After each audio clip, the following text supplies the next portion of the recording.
Sports ഉപകരണങ്ങളുടെ വിപുലമായ കളക്ഷനുകളും ഒപ്പം പാദരക്ഷകളുടെ പറുദീസയുമായി അന്ന ഫുട്വെയർ ആൻഡ് സ്പോർട്സ്. കനറ ബാങ്കിന് എതിർവശം മെയിൻ റോഡ്, ചേലക്കര. ചെറുതുരുത്തി ഭാരതപ്പുഴയ്ക്ക് കുറുകെയുള്ള റെയിൽ പാലങ്ങളിൽ ഒന്നിന്റെ ഗാർഡറുകൾ പൂർണ്ണമായും മാറ്റി സ്ഥാപിച്ചു. പുതിയ പാളത്തിലൂടെ ട്രെയിൻ ഗതാഗതവും ആരംഭിച്ചു.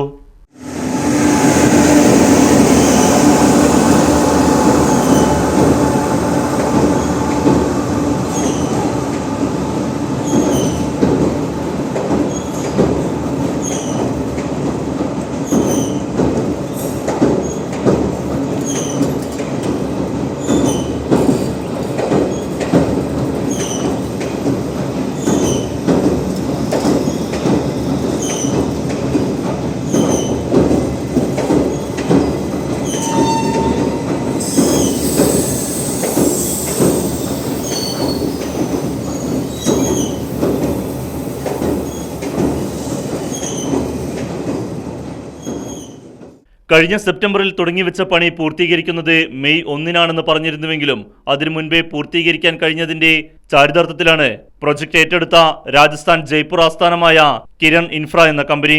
4 ദിവസങ്ങളിലായി 4 മണിക്കൂർ വീതമാണ് റെയിൽവേ ഗതാഗതം നിർത്തിവെച്ച് കമ്പനിക്ക് നൽകിയത്. എന്നാൽ 3 ദിവസത്തിനുള്ളിൽ പണി പൂർത്തീകരിക്കാൻ സാധിച്ചു. ഇന്ന് രാവിലെ 8 മണിയോടുകൂടി പണി പൂർത്തീകരിച്ച് റെയിൽവേക്ക് കൈമാറുകയായിരുന്നു. 13 തൂണുകളിലായി 14 ഗാർഡറുകളാണ് മാറ്റി സ്ഥാപിച്ചത്. തൊട്ടടുത്ത പാലത്തിന്റെ മുകളിലെ ഗാർഡറുകൾ മാറ്റുന്നതിനുള്ള നടപടികൾ സ്വീകരിച്ചതായും റെയിൽവേ അധികൃതർ അറിയിച്ചു. ഇതിനായുള്ള ഗാർഡറുകൾ റെയിൽവേയുടെ തമിഴ്നാട്ടിലെ ആർക്കോണം പ്ലാന്റിൽ പണി പൂർത്തീകരിച്ചു വരികയാണ്. ഏതാനും മാസങ്ങൾക്കുള്ളിൽ തന്നെ ആ പാലത്തിന്റെയും ഗാർഡറുകൾ മാറ്റി സ്ഥാപിക്കുമെന്ന് റെയിൽവേ അധികൃതർ പറഞ്ഞു. Right vision news, Cheruthuruthy.